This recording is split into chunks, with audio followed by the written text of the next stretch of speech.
Hello, I am Girish Krishnani. And you are watching 5-Minute Learnings. In last series of videos, we learned about human memory. In this series we will take a deep dive into the learning process. Let's begin with the basics.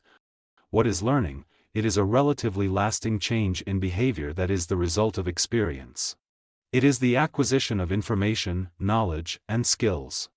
Learning is not only the formal education that takes place during childhood and early adulthood, but learning is an ongoing process that takes place throughout the life and isn't confined only to the classrooms.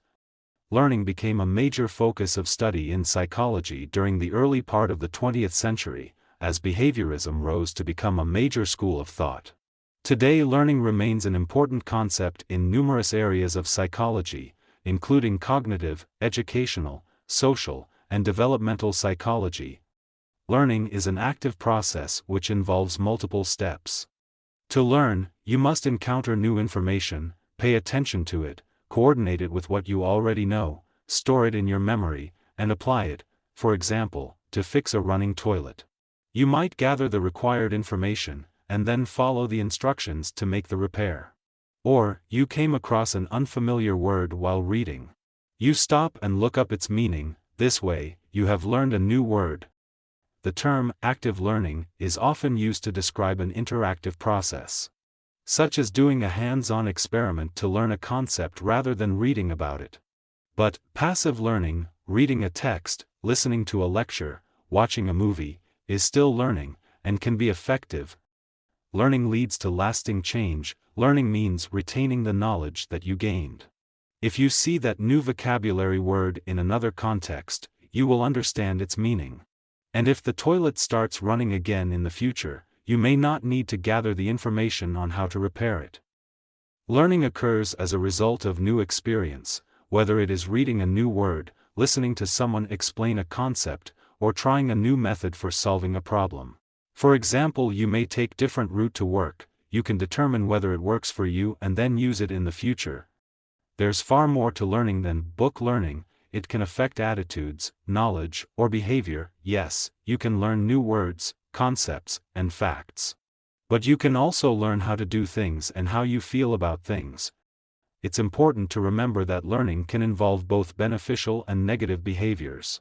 Learning is a natural and ongoing part of life that takes place continually, both for better and for worse. By learning we can become more knowledgeable and lead a better life. Or we can also learn behaviors that are detrimental to health and well-being. Learning doesn't always come easy. Sometimes, you must overcome obstacles in order to gain new knowledge. These obstacles come in several different forms.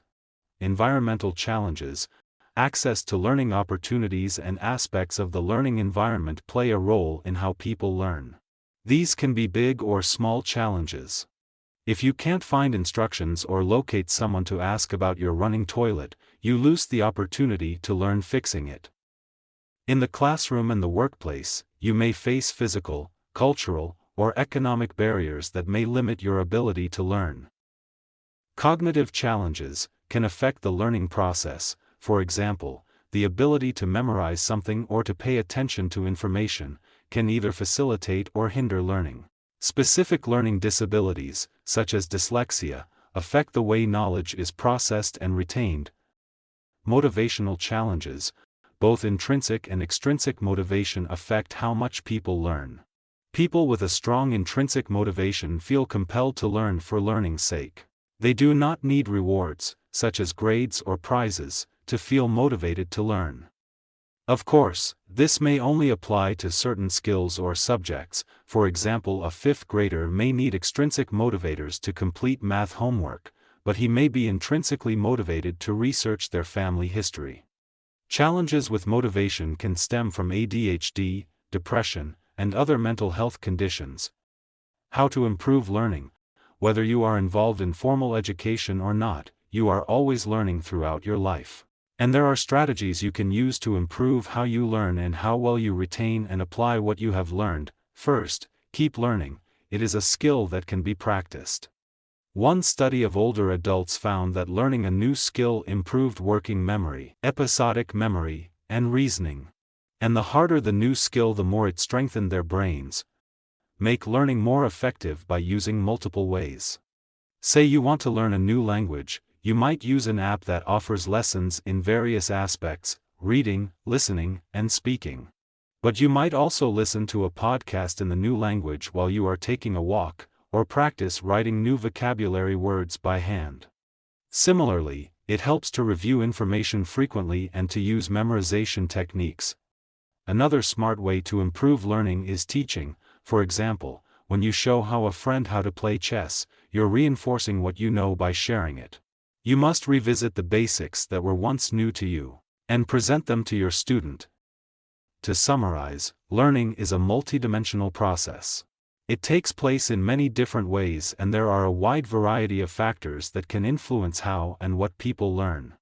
While people often focus on the observable and measurable ways that learning takes place, it is also important to remember that we cannot always immediately detect what has been learned. People are capable of learning concepts and skills that are not immediately observable. In the next video, we will look at different ways of learning. Hope you found this video useful. If you liked it, give me a thumbs up, and subscribe to my channel, 5-Minute Learnings. And do remember to hit the bell icon to get notified of the new videos. Thanks for watching.